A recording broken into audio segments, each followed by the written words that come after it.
আমি পাপী তিনি জামিনদার। বাংলা সিনেমার পর্দায় যার নামেই ভেসে উঠত ইতিহাস, ভেসে উঠত মহাকাব্যিক চরিত্র, তিনি আনোয়ার হোসেন, যিনি দর্শকের হৃদয়ে চিরকাল বাংলার সম্রাট। তাকে হারানোর এক যুগ পূর্ণ হলো শনিবার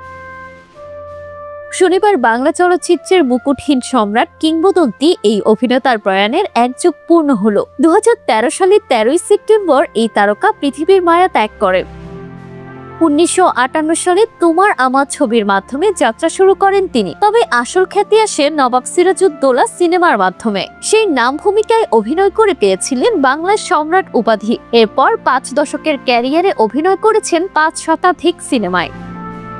দর্শকদের হৃদয়ে অমর হয়ে আছে তার অগণিত চরিত্র। কখনো ইতিহাসের নবাব সিরাজ, কখনো প্রতিবাদী কৃষক, আবার কখনো সিনেমার আবেগঘন সংলাপে বুকে হাত দিয়ে চিৎকার আমিনার মা। এই দৃশ্য আজও আলোচনায়। আনোয়ার হোসেনের অভিনীত উল্লেখযোগ্য সিনেমার তালিকা দীর্ঘ।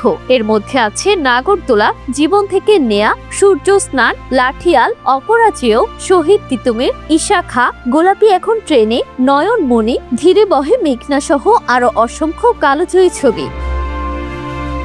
1931 সালে 6 নভেম্বর জামালপুরের সরুলিয়ায় জন্ম নেওয়া এই অভিনেতা ছিলেন প্রথম জাতীয় চলচ্চিত্র পুরস্কার বিজয়ী শিল্পী। 1975 সালে নারায়ণগঞ্জ ঘোষমিত পরিচালিত লাঠিয়াল ছবির জন্য শ্রেষ্ঠ অভিনেতা হিসেবে জাতীয় পুরস্কার অর্জন করেন তিনি। বাংলা সিনেমার ইতিহাস লিখতে গেলে আনোয়ার হোসেনের নাম বাদ দেওয়া যায় না। তিনি শুধু অভিনেতা নন, ছিলেন এক অনন্য প্রতিষ্ঠান। আজও দর্শক তাকে মনে করে সিনেমার চিরন্তন নায়ক, বাংলা চলচ্চিত্রের আসল সম্রাট।